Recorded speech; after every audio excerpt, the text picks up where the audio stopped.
Кыргызстанда соңку бир суткада коронавирустан дагы 4 адам каза болуп, 107 адамдан жаңы аныкталды. Жаңы учурлардын басымдуу бөлүгү Бишкек шаарында 44 киши. Ушу менен өлкөдө COVID-19 жуккандардын жалпы саны 199.821 миңге жетип, 191.958 киши сакайып чыкты. Пандемия башталгандан бери 2917 бейтап каза болгон. Учурда 653 бейтап ооруканаларда, 2738 адам үйүндө дарыланууда. Бир сутка ичинде коронавирустагы 4 медициналык кызматкерге жукты. 3-февралда коронавируска каршы күрөшүү штабынын жыйынында саламаттыкты сактоо министринин орун басары Улукбек Бектурганов Кыргызстан вирустун 4-чү толкунунун чегинен өткөнүн айткан.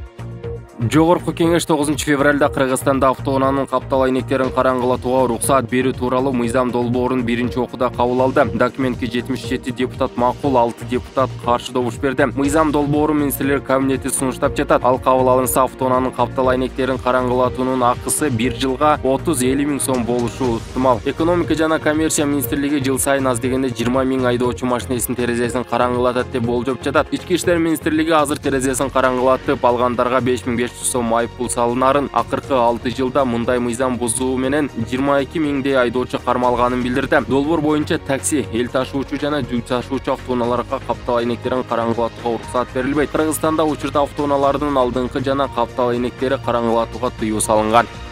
Министрлер кабинетинин төрагасы Акылбек Жапаров Бишкек шаарынын айланма жолдорунун схемаларын долбоорун талкуулоо боюнча кеңешме өткөрдү. Жыйында транспорт жана коммуникациялар министри Эркинбек Осоев, Бишкек шаарынын мэри Айбек Жунушалиев жана тиешелүү мамлекеттик органдардын өкүлдөрү катышты. Транспорт жана коммуникациялар министринин өкүлдөрү Бишкек шаарынын 34 км созулган түндүк айланма жолунун куруу долбоорунун таанытымын көрсөтүштү. Долбоордо транспорт түйүндөрү, тротуарлар, жөө жүргүнчүлөр үчүн бир катар өтмөктөр каралган. Акылбек Жапаров долбоордо анын ичинде мамлекеттик жеке өндүрүштүк варианттар иштеп чыгып, техника экономикалык негиздеме даярдоону тапшырды.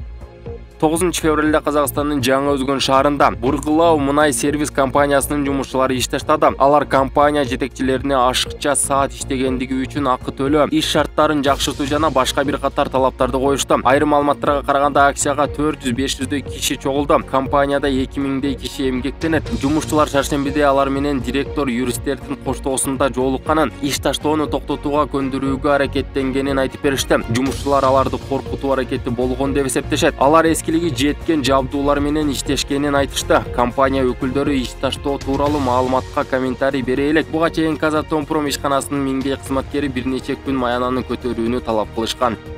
Жалал шаарында аз камсыз болгон 2,5 миңге чукул үй бүлөгө бир мөшөктөн ун берилди. Бул маалыматты шаардык мэриянын басма сөз кызматы билдирди. 8-февралдан баштап Жалал Абад, Сузак жана Базар Коргон районунда ун ташылып баштаган. Базар Коргонго 34 тонна жеткирилди. Калган райондорго да жакынкы күндөрдө жөнөтүлмөкчү. Акысыз берилип жаткан ун өзгөчө кырдаалар министрлигине караштуу мамлекеттик материалдык резервте фондунан бөлүнгөн. Ун эмгек жана социалдык өнүгүү башкармалыгынын өкүлдөрү тарабынан аныкталып, каттоодо турган аз камсыз болгон үй бүлөгө берилип жатат. Жалпы облус боюнча жакыр үй бүлөлөр 59 миңден ашуун. Облуска жалпы 61.226 мөшөк ун бекер берилген. Абдулас Малдыбаев атындагы Кыргыз улуттук опера жана балет театрына башкы директору болуп, Алмазбек Истамбаев дайындалды. Бул тууралуу Маданият, маалымат, спорт жана жаштар саясаты министринин басма сөз кызматы билдирди. 9-февралда Истамбаевди театрдын жамаатына министр Азамат Жаманкулов таныштырды. Жаңы директор 2000-жылдан 2019 жылга чейин опера жана балет театрынын алдыңкы опера солисти болуп иштеген. 2017-2020 жылдар аралыгында Кыргыз мамлекеттик академиялык симфониялык оркестринин директору. 2020 жылдан Евразия ааламы 21-кылым мамлекеттер аралык форумунун көркөм жетекчиси сыяктуу бир катар кызматтарда иштеп келген.